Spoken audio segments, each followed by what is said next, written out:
Hey, my love bugs.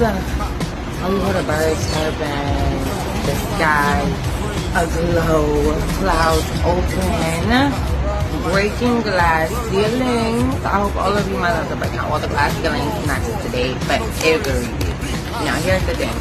Sometimes we have glass ceilings put upon us through our life, whether it's parents, big friends, lovers, it could be strangers you don't even know, you know what I mean?